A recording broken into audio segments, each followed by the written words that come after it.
All right, now, thank you all for coming. I called to order the meeting of the Emergency Services Building Committee. I don't think we have minutes from last year, at least I haven't gotten the minutes from last meeting, so we'll have to waive on that. Present to speak. Is there anyone in the room that would like to speak? Get out of the way. What's that? I'll go first. Sure, go ahead. James, Chair recognizes James Marshall of Fisher Hill. Fisher Hill Road, most of you know me, for those that don't. I'm an architect, I also serve on the CFP committee. And while I'm not speaking on behalf of that committee, many of my comments here are gonna be influenced in large part by that role, and that need. So, first, thank you guys for doing this, despite my criticisms of what I thought was a poor rollout of this committee. I very much support what you guys are trying to do and what the overall objective of this is. These both departments are desperately in need of long overdue contemporary facilities in some form or fashion. So thank you for that upfront. I'm also gonna follow along. I'm pleased with the fact that you're not intending to spend additional money on Station 13 for an interim nature, because that is really not viable from a cost benefit perspective. But the approach to get a temporary facility in there is a good one, particularly if we can get it state funded, which would be wonderful. But you might talk about it tonight, but I would check on the regulatory and jurisdictional requirements for that, because those lot lines, I don't know if you have a viable place to stick something of the size that you want on that property to be in conformance with zoning regulations that isn't gonna impact any future additions to that property, or that's not buried into a hillside. Take a look at it. I'm sure Mike D'Amato can help everybody out. I'm sure you're already in process with it. The other thing, and I spoke pretty strongly about this related to the Board of Selectmen, is anything you guys do really needs to be grounded in the realistic needs of the town and the realistic financial capacity of the town. The projects, I've shared some information with both departments, and I think Ralph, I've shared some information on order of magnitude budgeting, but the reality is these projects are probably going in the neighborhood of a project cost of 800 square feet, $800 a square feet. As these are proposed, a 20,000 square foot building for 700 to 800 square feet, being conservative. As a 20,000 square foot building for Wellington Hill, a 10,000 square foot addition to Wellington 1, 30,000 square feet of space at $700 a square foot is a $21 million project. It's a $21 million bond. At $800 a square foot, it's a $24 million bond. In context, the school building referendum was $22 million. A $3 million bond payment, a $6 million tax increase, for year one of the bond payment. It's just not feasible. Particularly since we don't have a capital reserve to offset any of the costs of that. We're decreasing the capital reserve funding in this year's budget from year over year last year, when we should be increasing it dramatically. So the reality is, any decision you make and any ideas you float are really going to have to come to terms with the fact that anything at that scale is not going to pass the way we have things situated. I know that's the work of this committee, and you'll get there. Related to siting, the only site you have that's going to be able to house a contemporary facility is the 25 Old Garden Road property. Neither of the other two lots are existing non-conforming. They don't have the scale capacity to do anything modern. I think most of you recognize that. So I think that all of these factors are going to greatly influence what you do. And I say that because I think some of the first tests I strongly recommend is that you guys consider soliciting and hiring an OPM, get them on board to help you with order of magnitude budgeting, help you with programming to right size this thing for the realities of the situation. I think it's way more valuable to both this committee and the town than a station location study would be at this point in time. Where you guys stand now, it's kind of it's a wasted time and effort. I know there's a lot of support to it. The best it can be now is an attempt at a marketing tool, but the reality is it's until you start having tough conversations about how this project aligns best with the town, it's really probably just an effort in marketing, which I think could be beneficial down the line when you have realistic budget expectations and you're trying to figure out how to best site a building, that'll serve the long-term goals of the town, but at this point it's premature. I also don't think the town, just from a capital improvement, from a operational budgeting standpoint, expanded or enhanced or greatly expanded facilities or staffing is not something the town is gonna be able to support from a budgetary perspective generally anyway. We can't keep up with the capital improvement equipment needs that we have now, let alone expanded capacity such as the 20,000 square foot fire department, for a new fire station with 10 apparatus bays, in addition to all of the other stations and apparatus bays that we have. The reality is the operational cost, 34,000 square feet compared to 10,000 now, it's gonna cost significantly more. And this town fights the budget every year on emergency services. So until I encourage you all to have those discussions and make the very difficult discussions now, because it'll save you a lot of time in the long run. And I expect that's probably your intent in the coming weeks with the Station 13 direction in the interim, kind of heading in the right way, but I encourage you all to do so. And one last thought, and then I'll shut up. Speaking of the total project cost, this is just one project on the CIP list of over $50 million and plus, and then some on the total docket. Doesn't matter how you scale this thing down, even if it's half the size of what you have now, as a single project, the chances of this pushing through with the way our capital funding is currently set up you're gonna get years down the line, we're not gonna get anywhere. So I urge each of you individually, as a committee, to start lobbying the Board of Finance to invest any surplus funding into capital reserve. I urge you guys to start lobbying the Board of Selectmen to plan for realistic capital reserve needs to the down to the tune of significantly greater than what we have now. Because if we don't have a reserve or savings in place, or build to it gradually, any of these projects are gonna be a huge hit, voted down, given where we're at with the budgetary perspective for not even a $3 million increase in the budget right now. That's the reality of the situation. The hope is we can build that reserve gradually. Then we can reduce that transfer at the end, and it's a bond payment that can actually get something accomplished without a dramatic increase in taxes in one shot. So please lobby for additional funding. It needs to happen now. If you wait 3 years before we get a project on board and costing, it's never going to happen, or you're going to wait another 3 years to start the process. So, all right, I'm done now. Thank you, guys. And I have a question of James, you talked a lot about like additions and all that. Where are you getting that from? The two so see, as a part of CIP and the $11.5 million budget bond, the two projects, and they can share this with you, they're on this committee, I'm sure. Wellington Hill had a rough study done and order of magnitude costing. Okay, so this is from the prior study. We haven't got that far on this committee yet. Yeah, no, and I understand that. So, but if Wellington Hill had somebody draw. Okay, no, programming plans and. I don't know the details. I just didn't know that's where that was coming. Yeah, Wellington one has, plans to in addition to that building, right? Design development level, which may or may not be a moot point at this point, so. Cool, all right, just wanted to check to where that was coming from. Yep. All right, now the chair recognizes Nick Tulla. I'm gonna ask to unmute, is that what I did?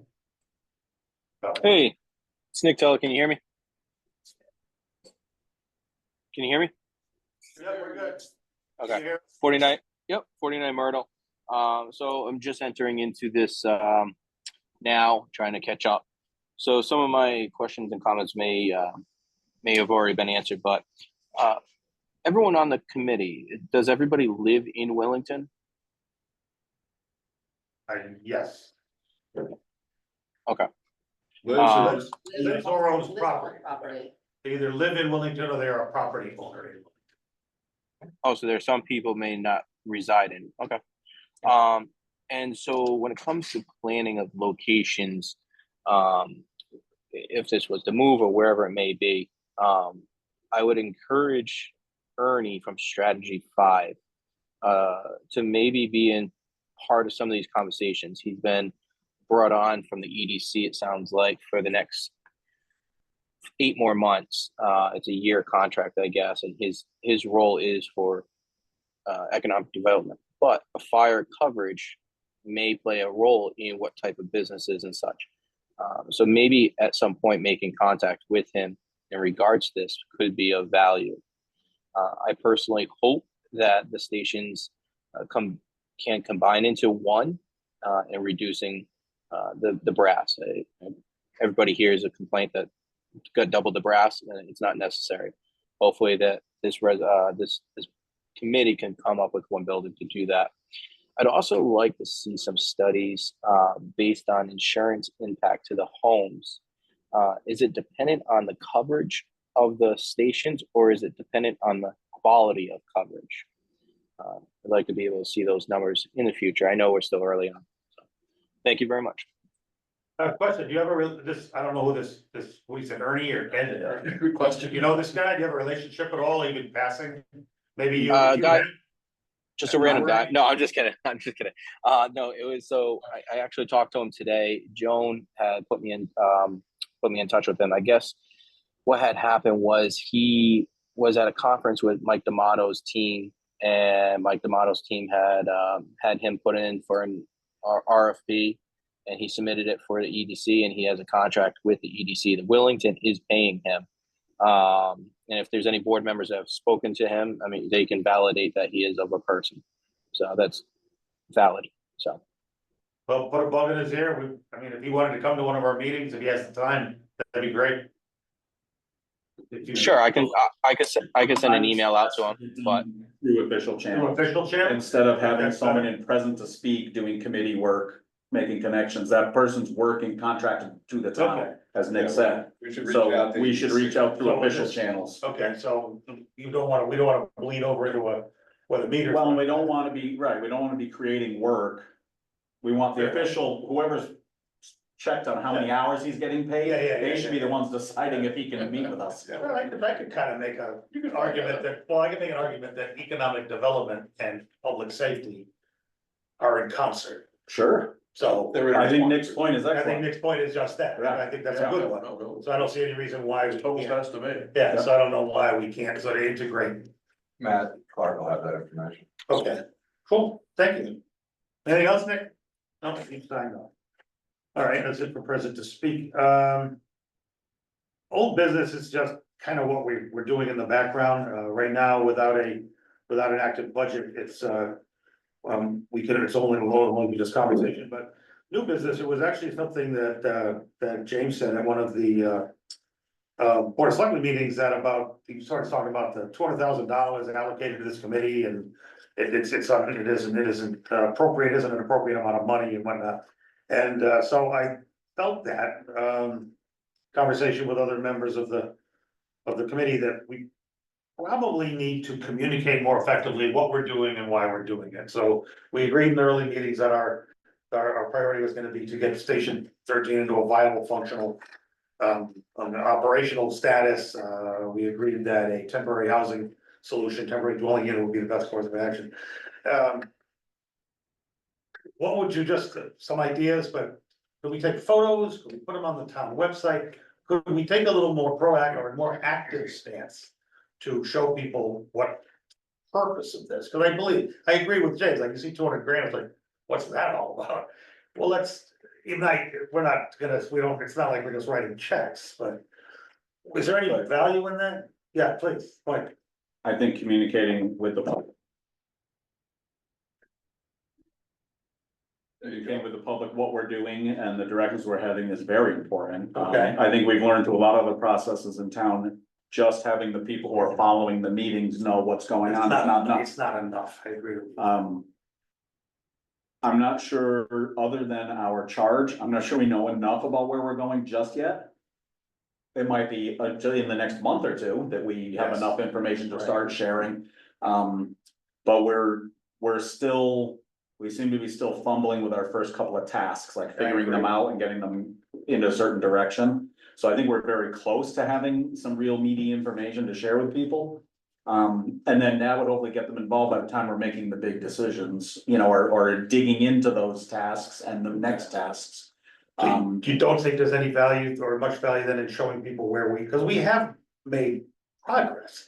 We've all looked at the building and everyone, I don't think anyone was in disagreement. We've looked, yes, we've That the looked, building was in It's disrepair very illustrative. and drainage I'll needs to, walk so through. what if we just, I mean, I'd almost rather, all right, we're not professionals. I'd rather do it sort of clumsy, but well-meaning with good intent, than wait until it's perfect and not do it. I You know what agree. I'm saying? if I can, I think what we can start off with right now is, what are the challenges that we have with the stations we have? Obviously, some photos of the condition of Station 13 Take can it go a without. long way. We have not been through 49. Right. Station 49. You do have the property size, as Jim Marshall mentioned, the lots around. And we have that's some great. things, we have some things going on in the background that may improve the viability of that site. If we can Hmm. acquire the DOT property that is useless to them. And then one of the things that I've kicked around is to redirect Trask Road farther south to connect to 32. I looked at the site, it's possible. And they've offered, the state has offered that land up before, but nobody bid on it. It's not that big, but it's a sliver that would allow you to straighten out Trask Road and let it Right. Yeah. move the Okay. site. I wanna jump in here and kind of disagree and piggyback with what Mike just said.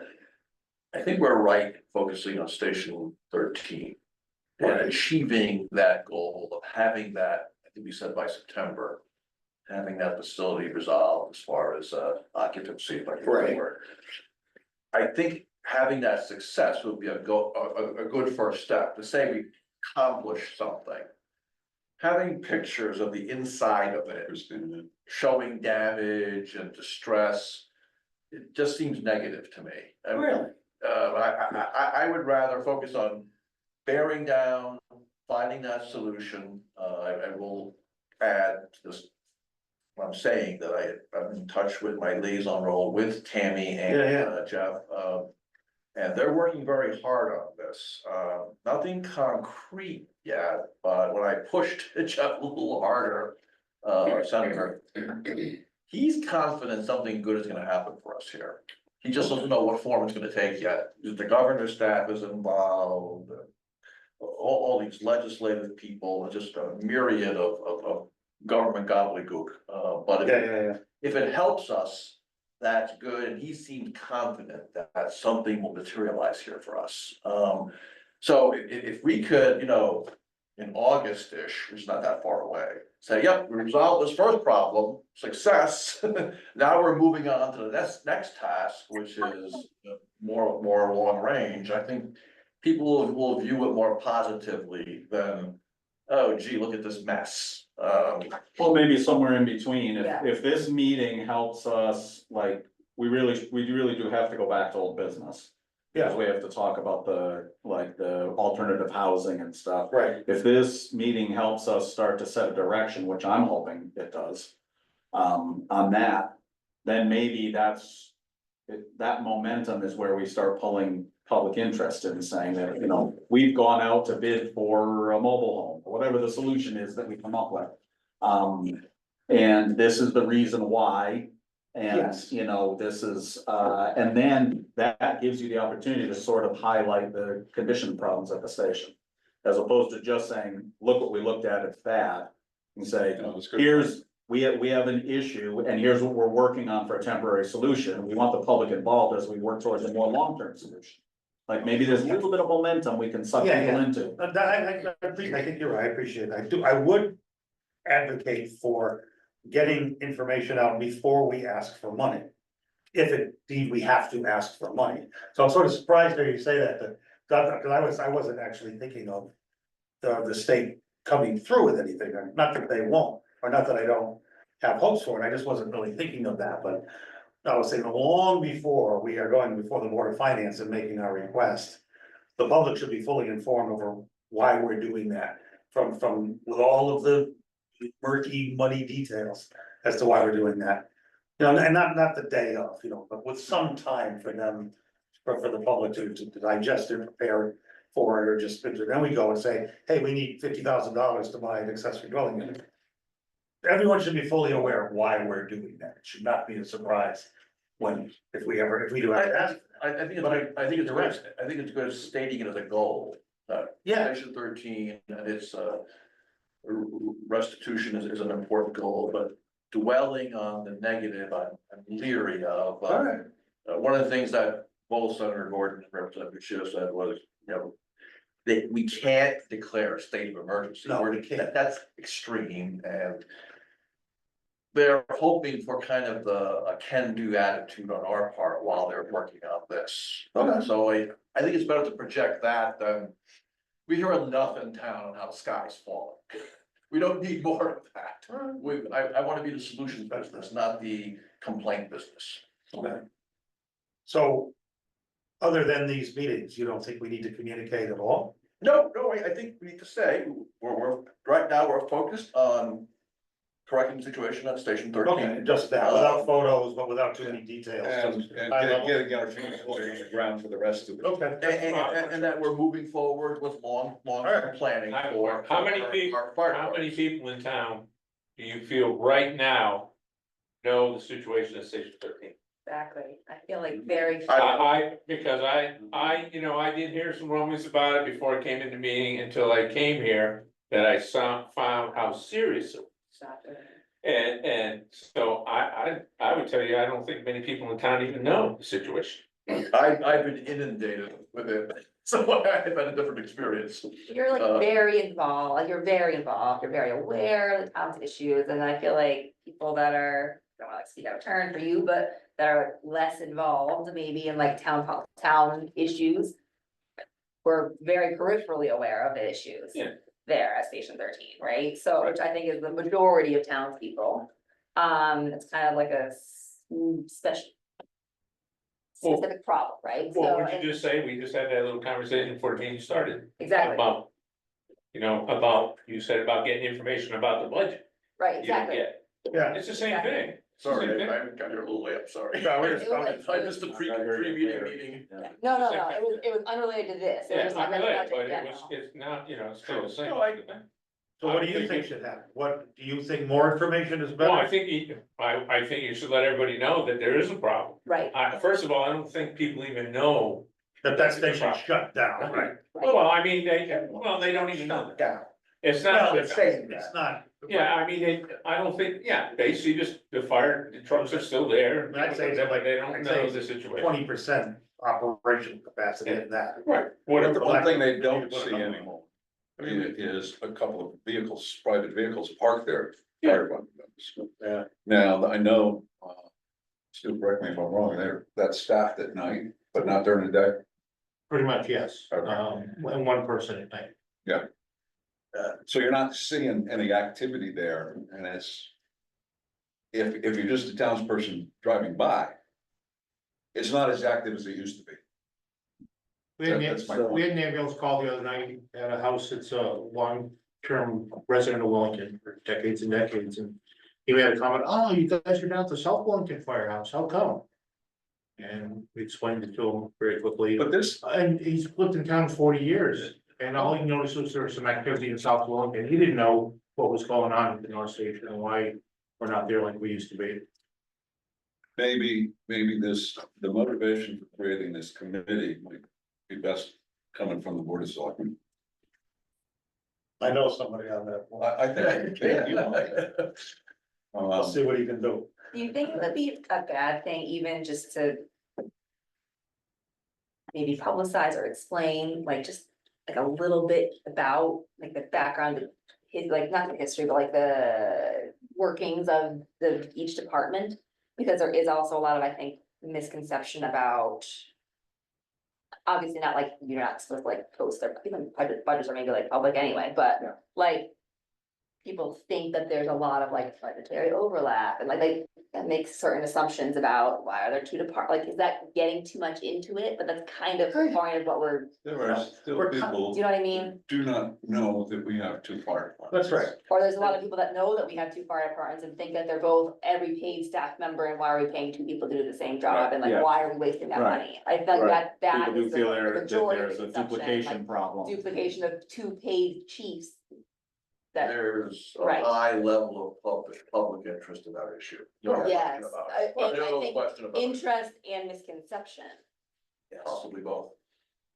I advocate for a data dump and let the residents decide what they wanna read and how much they want to glean from it. But I don't mean overload people, I mean, make it, I just wrote down press release, so how about, I sound like there's some interest in this, so.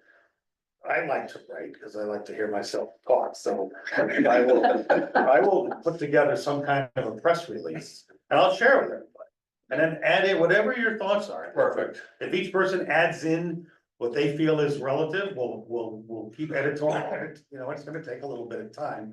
But then we could put something on I've already asked for a link, I think we said it last time, and Shannon It's on said, there's a link to this.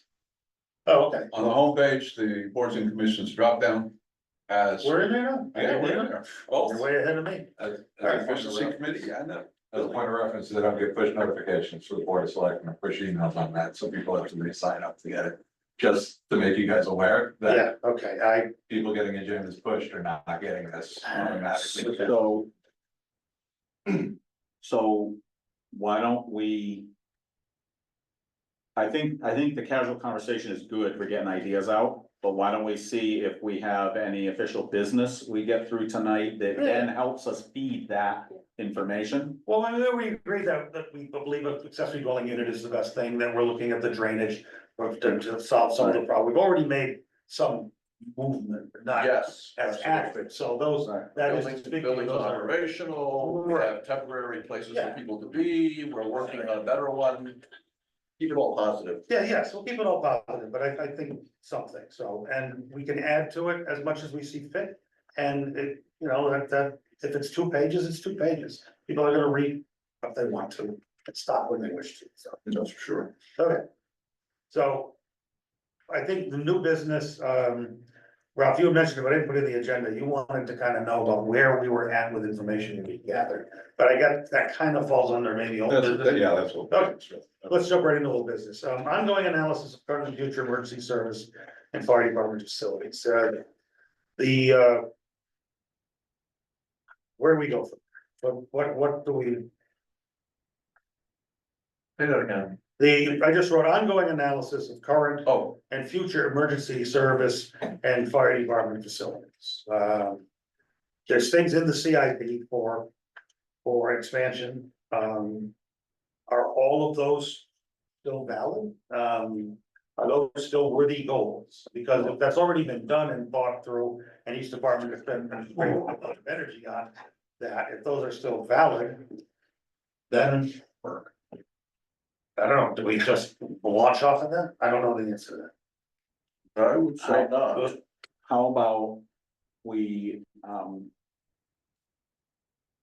so I think it was effective for the committee to do the field trip down to 426 River Road, because that was the acute problem we needed to start addressing, right? So we have that information available to us now. That conversation comes up, I think, next in old business, right? Sure.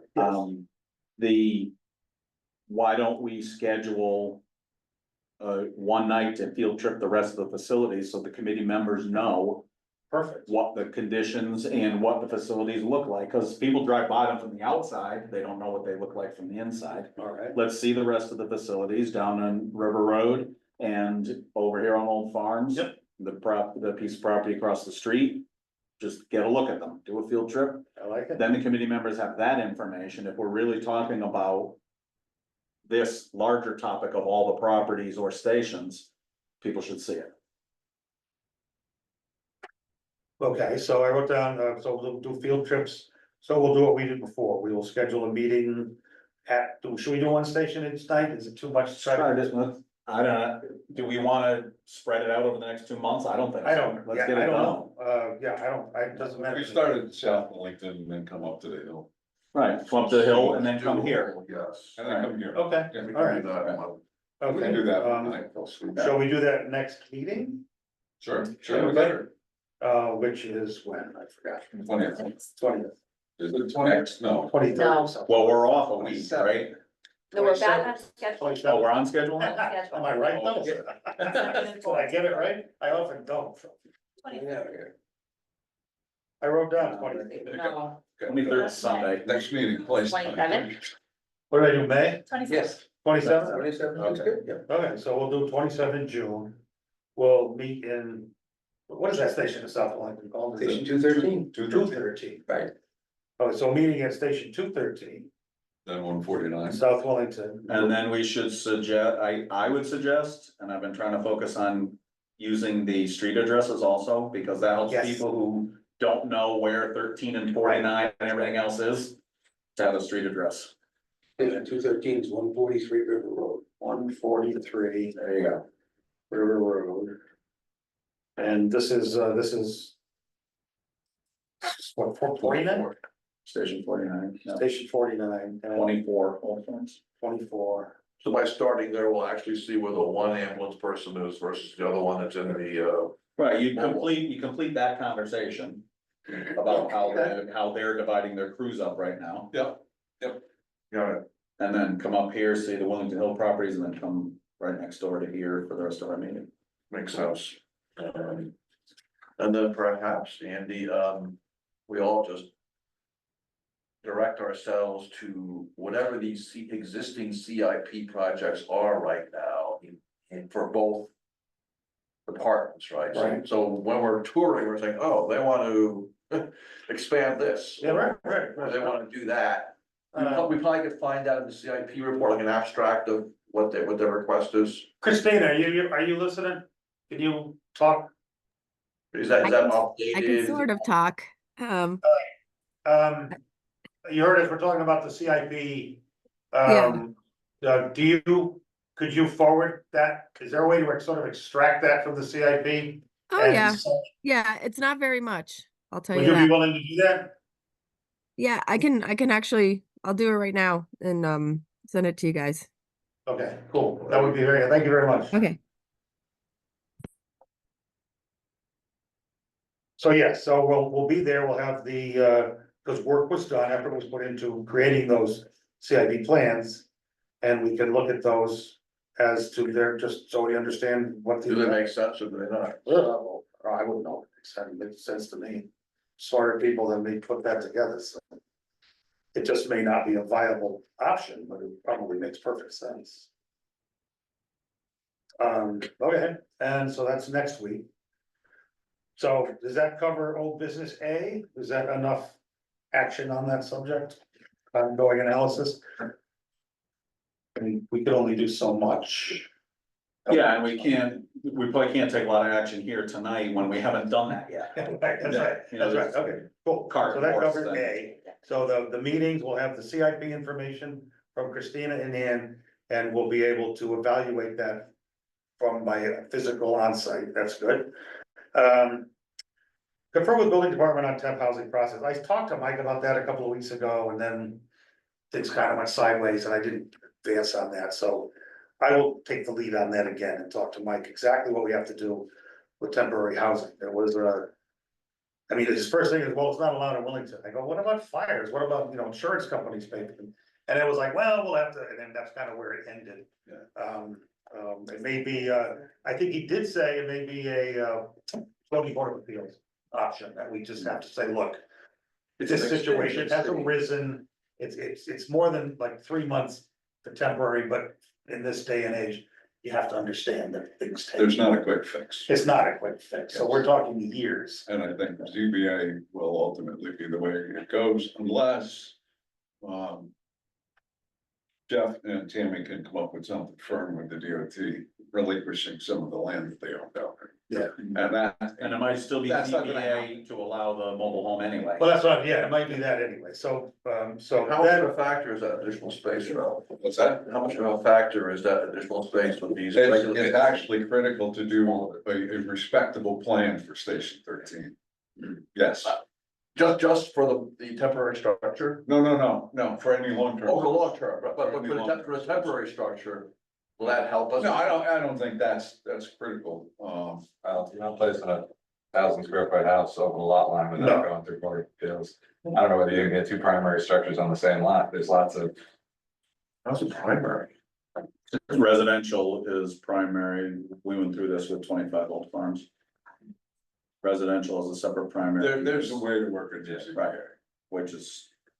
Yeah. It's just a matter of figuring out the process. that's right, figured out the price, so I'll take the lead on that, and I will follow up with that, I can do that, he's in Monday, right, so. I had tasks on the same topic, Chief Moore and I both had tasks, I don't know if you have any information from Chief Moore or not about his research on the. I think he's on his way back from Rockville. Okay, he was he and I divided up the two different provider types for the temporary housing. I was calling mobile home people, he was calling the people who provide trailers for like insurance and when you have a fire and all that, emergency housing. So I don't know what his information is. I've contacted 3 companies that do mobile homes and, one company said, yes, we'd love to talk to you, tell me what time I can call you, they didn't call at that time, and then they said, call us at this time, I called and got voicemail at that time, so we're going back and forth. Another company said, we would like to talk to you and haven't called me back yet. And the third company I talked to, which is the same company, they're connected with Jensen's Trail, Oh, yeah. Jensen's Rolling Hills in Yep, yep. Mansfield. The parent company. They actually have a used trailer that was just pulled out of a lot. They said they would give us a very good deal on it, but it's in really poor condition and they wouldn't recommend. So thank you for that information, it's now useless. Right, But at least They there's have- conversations taking well, place. and they have nothing else right now, but it changes all the time. Sure. People move out of a place, someone wants to upgrade, or people who are staying there want to upgrade their trailer. Yep, yep. They are also a mobile home dealer. Okay, So they're, if we decide to talk about new, they'd be willing to be in the conversation. do they do leases or anything? I wonder, I don't know enough about the financing of We that, hadn't gotten that far into it, might be worth asking the question. right. And the best prospect is the one I'm playing phone tag with, that's the one that Chief Moore and I both looked at. And you may have found also online, that was the one that they have a special on a 2-bed, 2-bath model that we talked about Yeah, the last that, meeting. that seemed like a That great was idea. $45,000. Now, that's at their lot in Pennsylvania, Mhm. which is why I called them, because I said, what is the rest of the story? Yeah, From the lot in Pennsylvania to here, set up, Right. you know, how do we do that? Yeah. Do we have a rough estimate? And that's what we're going back and forth on. I appreciate that extra work, cause it is a lot of work doing it. So I was hoping to come here with actual Yeah, yeah. numbers, but I can't get a solid conversation going. No, you have to be a PETA to get response from some of these people. All right, so we're moving, at least where there's activity happening there, there's actions on the objective, all good. More to follow. And you said Chief Moore was talking about. He was talking to the What I call emergency. FEMA trailers, but that's not really what they are. More like Yeah. a FEMA thing. The emergency housing, A better definition.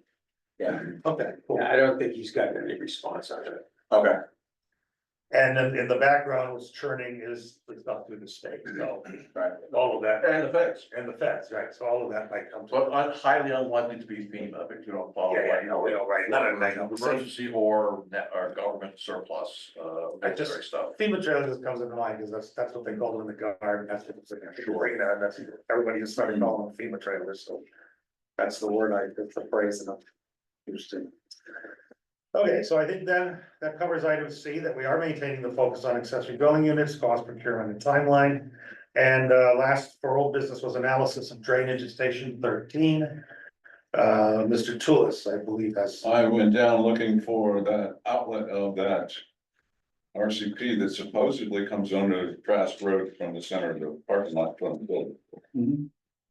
Couldn't find the head wall. Huh, I know where it is. when, the DOT did all that tree clearing. Well, they dumped a lot of the stuff they didn't take away in this one pile, and that's where I think the head wall is. So I talked Because to with Chief Troy. Moore and I walked down and looked at it a couple months ago, we stood there and looked at it a couple months ago. I can find the one underneath 32. No, on the, Trash road. east side How of Route close? 32. How close to 32 is that head wall? Probably 100 feet. If you were standing on Route 32 with your knees against the guardrail, the wire Yeah. rope, and you're looking into that gully, Trask Road would be to your left, Yeah. you're looking east. It's, I don't know, 60 feet across the gully, maybe, Yeah. where that. At least it's a fair, it's it not that has one a- goes under 32, it's quite a ways upstream from there. Is there a head wall or is it just? It's not really a head wall, it's It's a a, pipe it has the concrete Got the tapered, flare. flared end. Okay. Yeah. I'll look again on my way home. I couldn't find it. Of course, all the Asian bittersweet's growing up in there too, so it's a nightmare to walk. It hadn't brushed in when I was there, it was No, easy, that's- but we walked right down there and looked right in the concrete pipe, so it was easy to get to. All right, then I'll look again. But anyway, I talked to Troy, I told Troy to nudge his folks, his friends at District 1 to clean up what the tree guys left. If you stand against the guardrail. And you look, I don't know if you can see it with the brush out, but if you look through, there's a telephone pole on Trask Road. Okay, And then the propane tank across the parking lot. Yep. If you line up your eyesight from, if you move along the guardrail until your eyesight lines the telephone pole up with the propane tank. okay, Cause that's how That's how you know. once I found it, I looked the other way to see, to try to figure out where the pipe was going. And it was going kind of towards the propane tank. yeah, what I wanna do is, like I said, if it's, that pipe's big enough, I can run my robot up partway, and then I got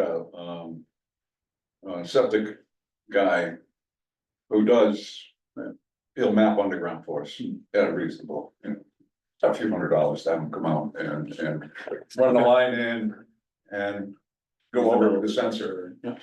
And he can go down about 30 feet, so. So he would go up the pipe and then hopefully find that alleged Catch catch basin. basin that might have. Well, if we can map it on the surface, then we can document it, I'll bring some mark. Then you at least have a place to dig straight down and find out where As opposed that to, catch basin is, which way is it going from there? And once that's found, does it felt that then Public Works could probably redirect some drainage towards that catch basin to? Well, the thing is, what- I talked with Troy the other day. Yeah. The septic system is in that parking lot as well. Okay, And so here's, our collective feeling is, you can't just come in with the backhoe and start digging. No, Absolutely not. There's, you'll find something. You may screw up something. there's two septic lines, coming out of the station, one for the grease trap, one for the regular tank. yeah, There's underground electrical, underground telephone, two propane lines, a water main and a cable TV that's line, all, pretty busy. all under there. So Okay. the, what work we've done with the propane lines, we had to dig by hand. Oh, my, What he had recommended was a vac truck with some water, where they basically take, they're 8 or 10 inch diameter. Probably kind of the same way they do storm drains now, and you just stick it in the dirt and you can gently suck the dirt out of the ground. okay, So you're not just digging with a backhoe and, Yeah, we it's used to not li- vacuum we used excavation. to the leach field's in there somewhere as well. all right, But the catch basin is out closer to Trask Road, so if we can at least map where that is, Sure, like, yeah, so we yeah, can go yeah. straight down and open it up. Yep. See what's in there, okay. and then that, we're working our way backwards. Lower GI.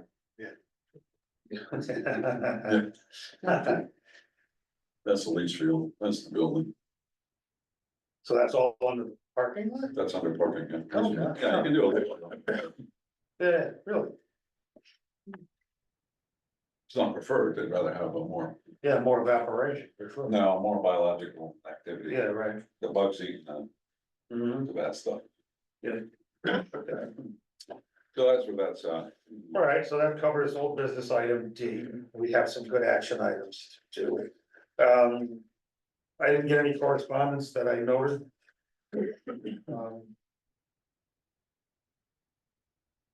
And does that bring us to present to speak? Here, somebody wants to come in. Well, does somebody have their hand up? No, Somebody wants to enter. Somebody wants to. Oh, Nick wants to come back. Oh, I didn't know he left. He was just- Okay, so What's next? Are we, Oh, I have an old field trip. you got some old topic, business? I think, Andy, All right. thank you for sending me the, agreement between the town and the fire department, so I'm working. Oh, yeah, yeah. Working my way through that, so I better understand how this all works. One of the things that appears time sensitive is we have these 5-year increments in our agreement with the fire companies. Okay. And our window to review that is every 5 years, which is approaching right now. And we have 180 days to do that.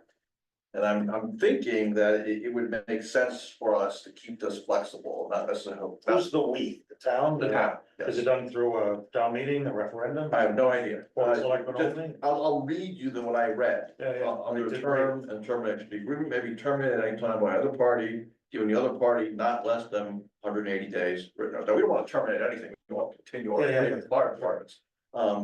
But we don't want to be locked into this specific agreement if this committee decides, oh, we're gonna do this, that, and the other, right? You know, Okay. year 2 of our committee, we may come up with a plan that this agreement is no longer consistent with, but we would be locked into it. It does say. I'm not sure that's accurate. You would be locked into it because you would at the worst have 180 days to get on. Yeah, with it. didn't it just At say? worst, and at best, you would have agreement. But If you have but only agreement, at 5-year you just change intervals, it. Mike. You know, the 180 days only occurs in 5-year intervals. Oh, I didn't, that's not how I understood it. I thought it was, Well, read it. I haven't read it in a Peter couple can years. terminate at any time. No, it automatically renewed, Yeah. unless every 5-year anniversary, Right. we act 180 days before the anniversary. I'm not worried about any of this. Right. Because it also says, or as the parties may mutually agree. right? So I'd like to think that if in 2 years we come up with a new plan for our 2 departments. Isn't there also a termination? Separate from the renewal, isn't there a termination? This is it. The agreement, That's it. the agreement may be terminated at any time by either party, giving the other party not less than 180 day calendar That's the point I was just trying to make. That's You don't have to do it only at the 5-year You don't like to period. do the 5-year No, intervals? at any time, If no with action, 180 Oh, days. so if nothing happens. Right. Oh, got it, I'm good. Thank There you. you there's no action, it automatically renews. Renews. Right. Okay. Okay, I had a couple other questions about this, if we have time. Nothing but that. There's mention in this agreement, It'll get you voted right out of chairman. Oh, gosh, that's so obvious. I have nothing but time. we have 10 minutes, 7:30 are kind of our target, right? That's right. 8:30 is the target. Yeah. No, 7:30 is that target. Thursday's our target. Yeah, what about one thing? Thursday's our target. On page 5, article N, department shall provide the town with an annual service report in a format to be jointly agreed on by the parties. I assume the parties are the town and the fire companies. The selectmen, Does typically, anyone- the selectmen are that signed it. Does anyone know what this service report is and where we get it and how we can read it? I believe it's generated by both departments, both typically both chiefs. Yeah. It's usually published in the town report. It's Okay. it's partially a summary of calls for the year and the previous few years, so you have some basis of comparison. And a report by each chief of what the major issues or goals or successes. It has varied over the years depending on the current at that time Board of Selectmen or the first selectman and what their request was. It's been varied by what the chiefs have offered and people have said, oh, that's good enough. So it So varies. it's in the town annual report, Stuart. Yes. It's been there for ever. Never seen it. Long before the contract ever existed. Long before. One other thing, excuse me, Pete, I'm gonna interrupt here. Oh, sorry. Apparatus inventory for the whole department. Snyder sent that months ago, right? And Well, I got one from, yeah. We have. We have number once. one. We have an outside.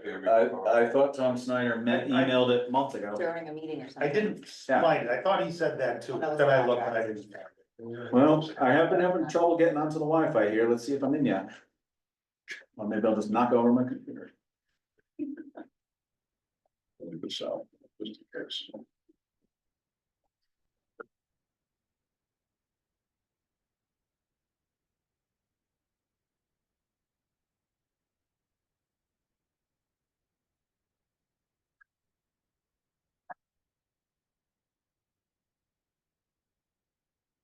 Only while we're looking for that, Stuart. What is this fuel usage report thing that's reviewed by the Public Works Director? So the way the fuel works for almost all of the fire apparatus, the diesel powered ones, is the town, Public Works does not have gasoline available.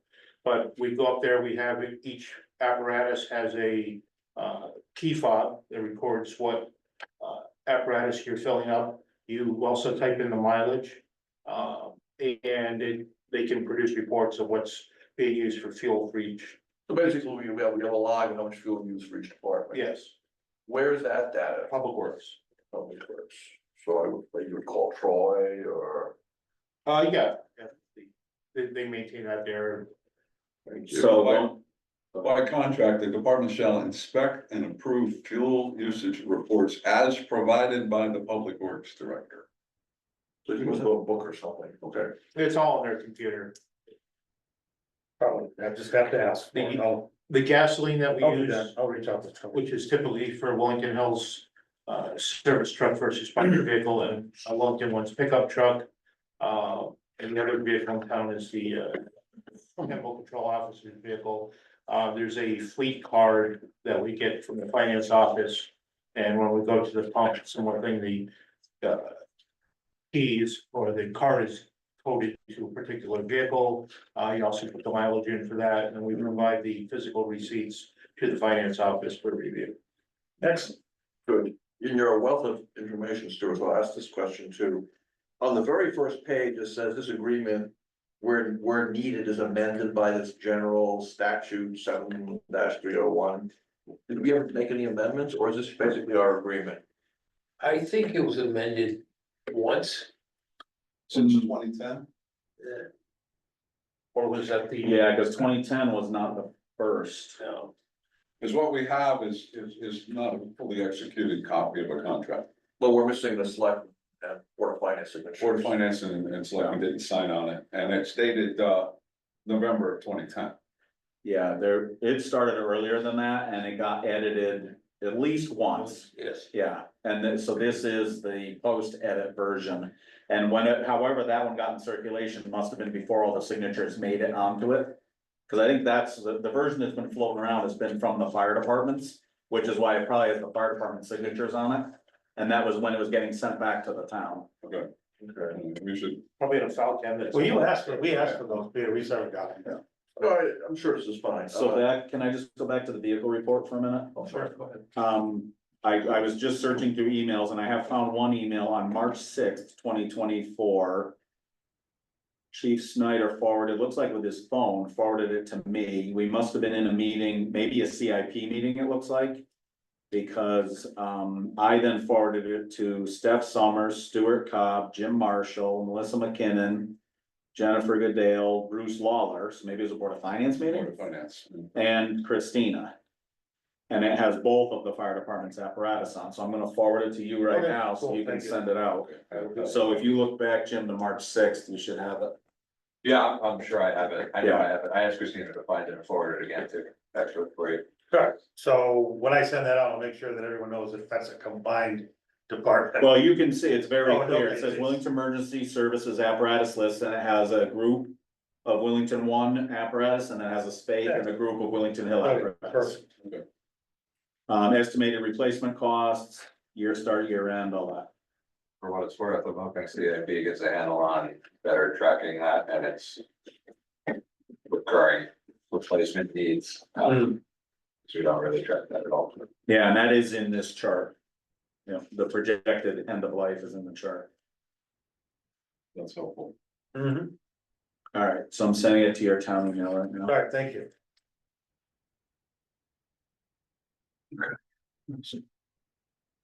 Well, that's pretty much it. Peter, do you have more to ask about the agreement? I'm good for the moment.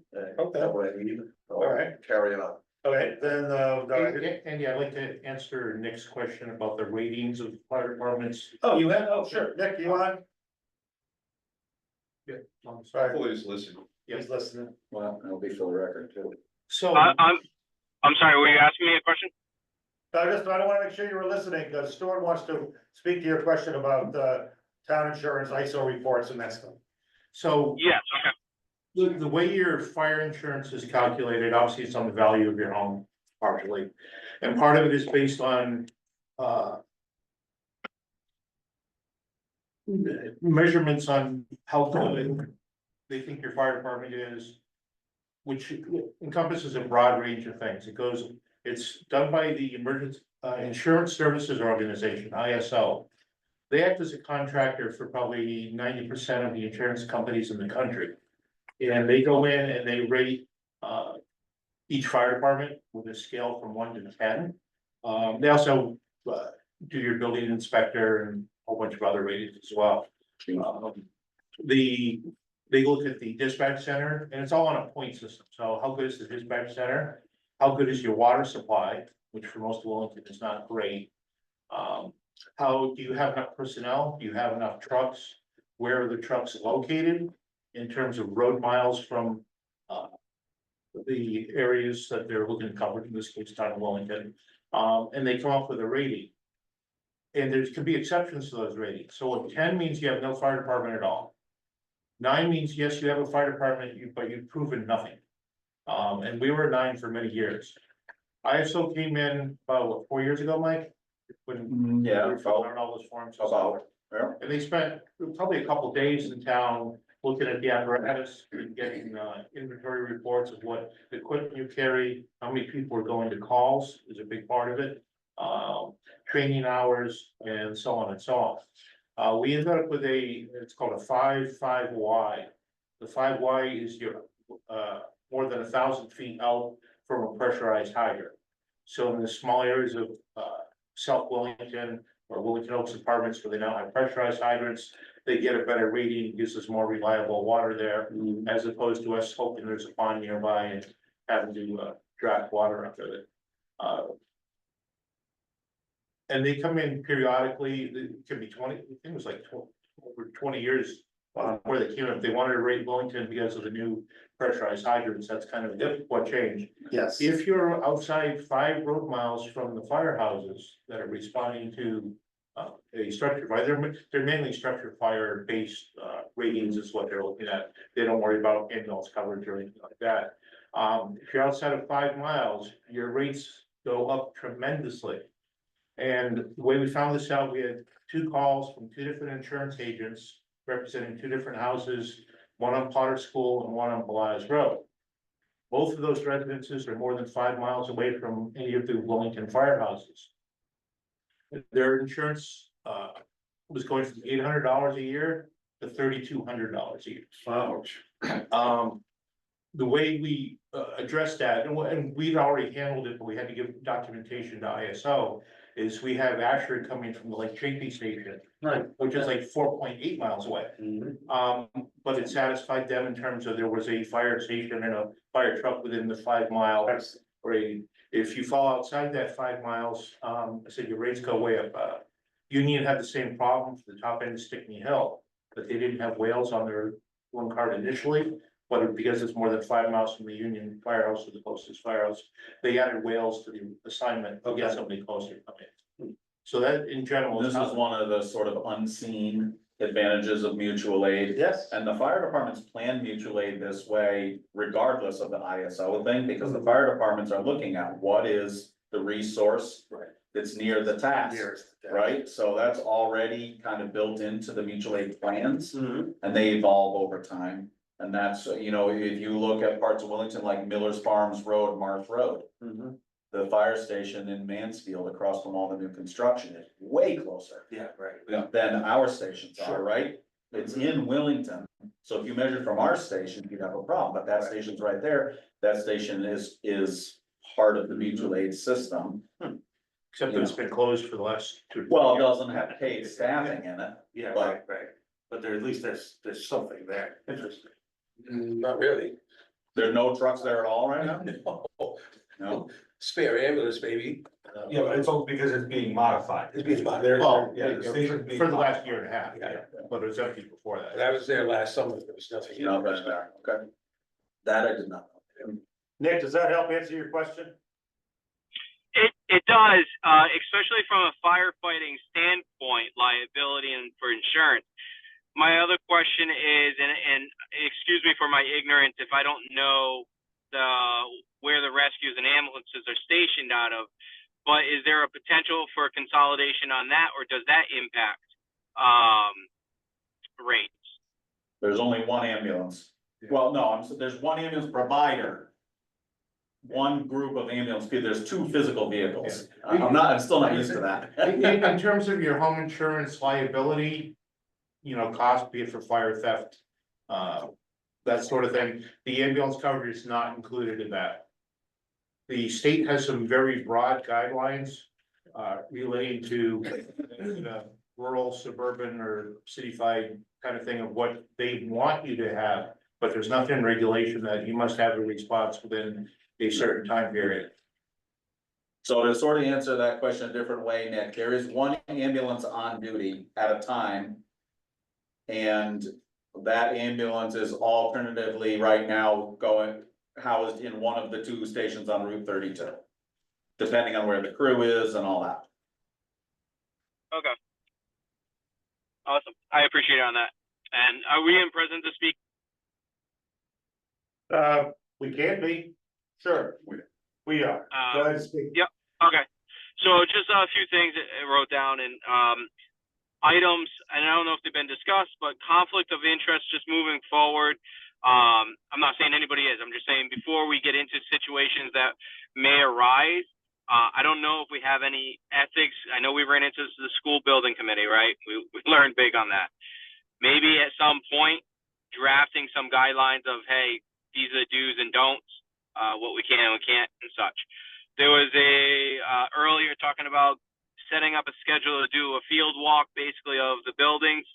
I would think it'd probably be wise to maybe have a limited amount of spots for the public to come and attend those visits to kind of get people to see firsthand what's going on. And that was it. Well, they're not limited, anybody can come. It's a public meeting. It's a public meeting. There's no limit. So the field walks are open to join Yeah, with the you guys? Yes, the field walks will be published just like this meeting. And it'll be Okay. held the other. I don't know what you're talking about, conflict of interest. I'm sorry, I wasn't following that. What are you saying there? What conflicts of interest? No. I'm saying right now, I don't know of any, right?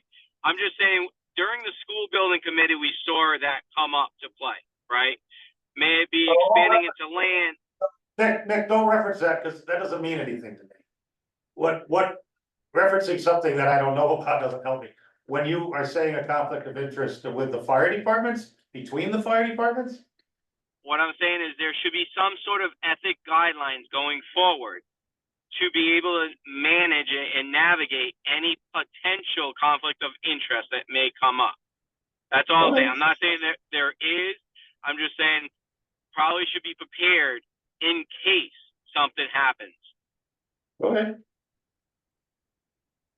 I'm not saying there is any at all. It's just about being prepared. That's all it is. Right, fair enough.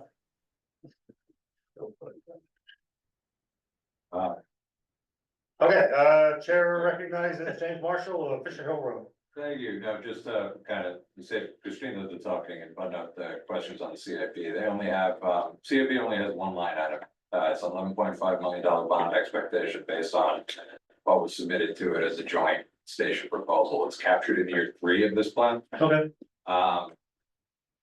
The thought process was the funding in year 1 that established this committee would empower you guys to develop a more realistic budget expectation for series of projects that could be more accurately captured in CIP over the next year and a half, so that there was fund, or so that the CIP plan could better reflect it, and we could capture that cost better long term. Much like the school projects, it's still a bit of a shot in the dark, best guess based on what information we're being provided until further clarity comes. But it's one line item and it's 2 years out. What? So But somebody knows a lot of data in that.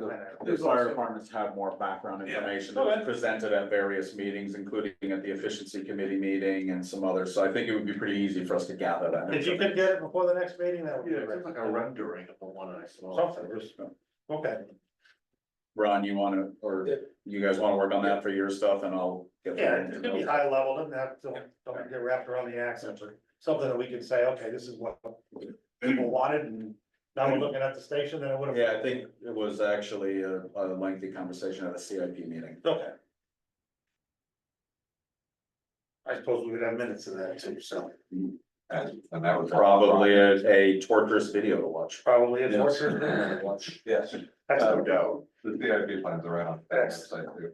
It's a disadvantage of having everything on YouTube. All right, we're still at present to It speak. takes forever to. Well, Christina had her hand raised first, so Christina, you're on. Hi. I just wanted to clarify a couple things. One is that the agreement that was signed in 2010, I believe was reviewed by the Board of Selectmen, and I believe that I just don't know what month. I was just looking through all the old minutes. I don't remember when it was, but I think there's probably some context in those minutes about it. December. I'm sorry, what? December 2010. December, okay, I'll find them. And yes, and Jim is right. There's one thing, which is the $11.5 million project in year 3, and we have that in as a bond payment. In the other years, it's about $958,000, I think it was. So, but other than that, there's just some equipment refurbishment and some other things related to the like paying off the ambulance and stuff like that, but that's not building necessarily or building related necessarily. So but yeah, you can see the whole plan on the town website. So Oh, okay. yeah.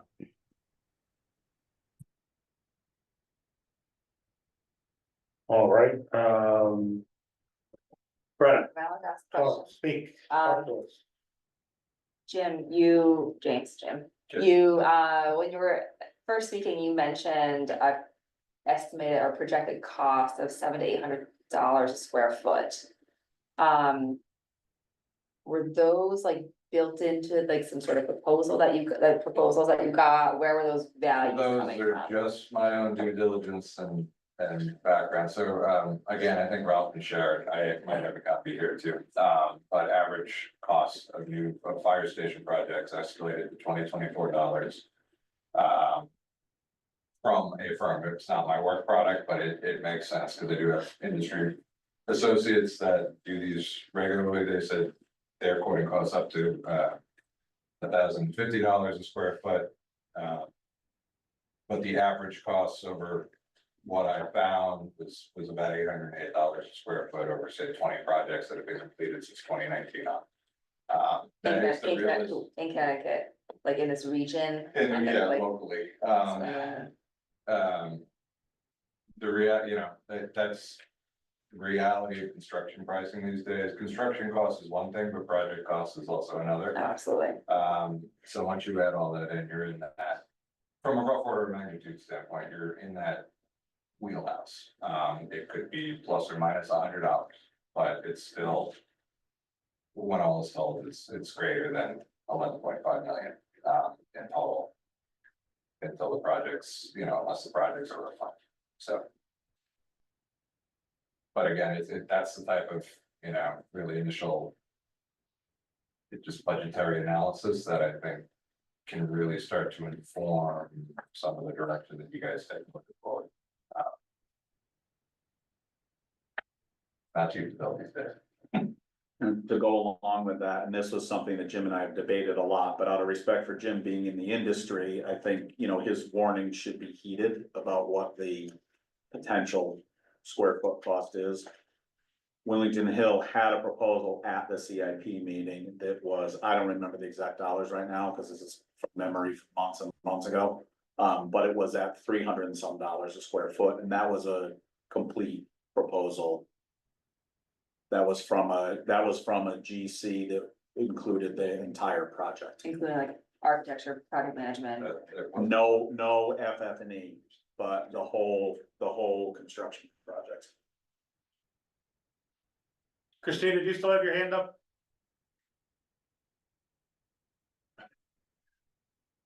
I don't think it ever went down, so. Yeah, you're right.